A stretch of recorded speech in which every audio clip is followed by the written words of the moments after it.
All right, so let's talk some Casey Hayward. Listen, he's been a very good player so far for the Las Vegas Raiders, and it's been kind of very fun to see, I think we all kind of liked the signing, but it wasn't really because we thought he was going to be great with the Raiders. It was more so we kind of figured, hey, they're getting a veteran in that, locker room with a lot of young players. That should help. He at least knows how to run a cover three zone, so should be okay. But he was coming off, well, quite frankly, not the best season his last year with the Chargers, and maybe that was just the team around him. But regardless, it was certainly a cautiously optimistic signing for the Raiders, and it's turned out to be fantastic. He's been one of the best corners in football through 3 weeks, which is just a complete shock to all of us, I think. Even if you're a big believer, this is still far exceeding expectations, and it's been fun. So I'm going to talk about what he's done so well. We're just focusing on the Miami game, and maybe there is an issue or two, but for the most part, things have gone very well. So something like this is a great example of what Hayward can do with success. So it's going to be a zone coverage play, cover three zone. He is the corner who's in charge of covering the white circle I have right there. And this is the route that's kind of designed to beat cover three zone. It's going to be sort of an out route right underneath Hayward's coverage. So that's how this play works. Right when this play starts, for Miami, this is actually what they want to have happen, at least down the field. There's immediate pressure. Tight end didn't do a great job blocking Maxx Crosby, which is to be expected when it's a tight end against Maxx Crosby. So all that is, sort of besides the point because we're just talking about Hayward.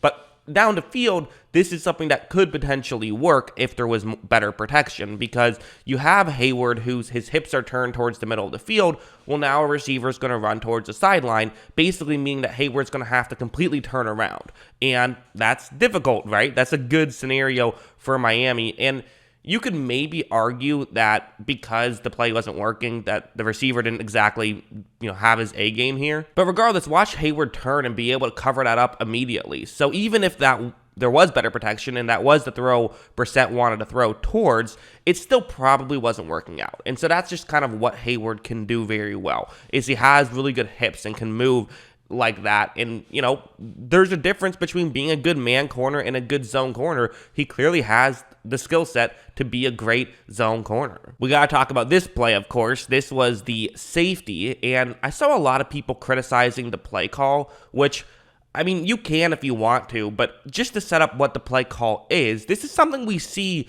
very frequently. This is not a unique play whatsoever. And again, it's a play call designed to beat this coverage. Miami was running stuff designed to beat the Raiders' coverage. The Raiders were just prepared for it. And when you have a zone coverage team where everyone is really smart and knows their assignments, even on certain concepts, it's really difficult to beat them. So what's happening here is I believe this is the quarters coverage right here. Hayward is in charge of covering that deep zone back, and basically the way it works is a tight end runs deep. This pushes the corner further deep. You then can just simply flip it over to Jaylen Waddle, who then makes a catch and picks up some yards since everyone else has been pushed deep. You also have another player who's going to kind of try and get into a gap in coverage over the middle. This is hopefully going to pull a linebacker in that area. So that's how this works. However, right when this play starts, you see that Hayward is doing a great job of not selling out just yet. He doesn't have to run deep. Just because he can doesn't mean he's going to do that immediately. So he's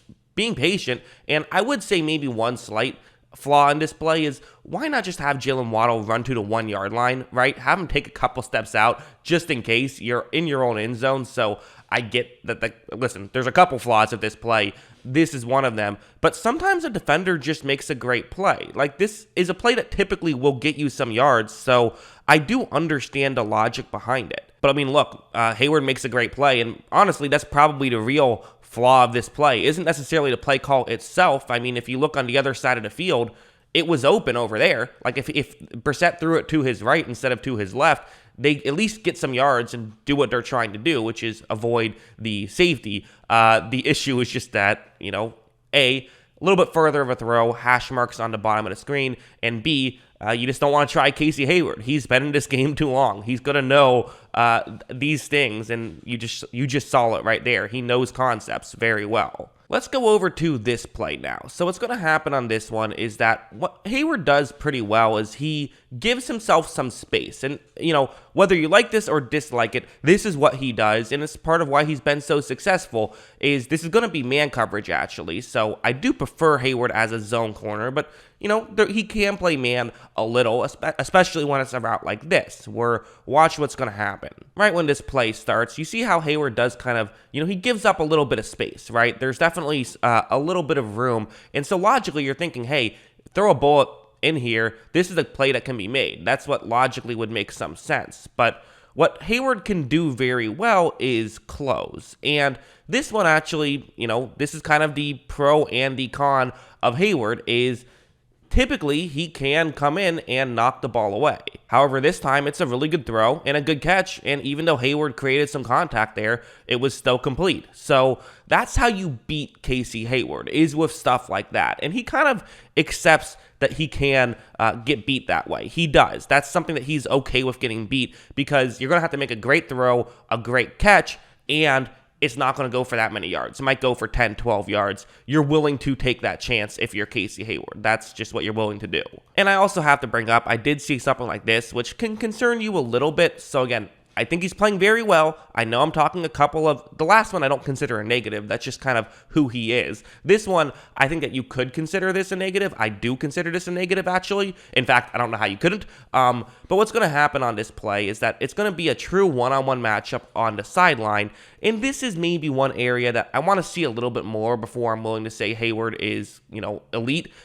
Still, just because he's a little bit older, right? And speed is a very real thing when it comes to corners. And the nice thing is that you have someone like Nate Hobbs, who's a fast corner, so that helps you right away. Hayward's not exactly slow. He ran a 4.47, which is, below that 4.5 threshold that you typically need, although not always. But still, he's also, he's getting older. He is 32 years old, which is why he only got $4 million in free agency. So it's a real thing. And watch what happens on this play.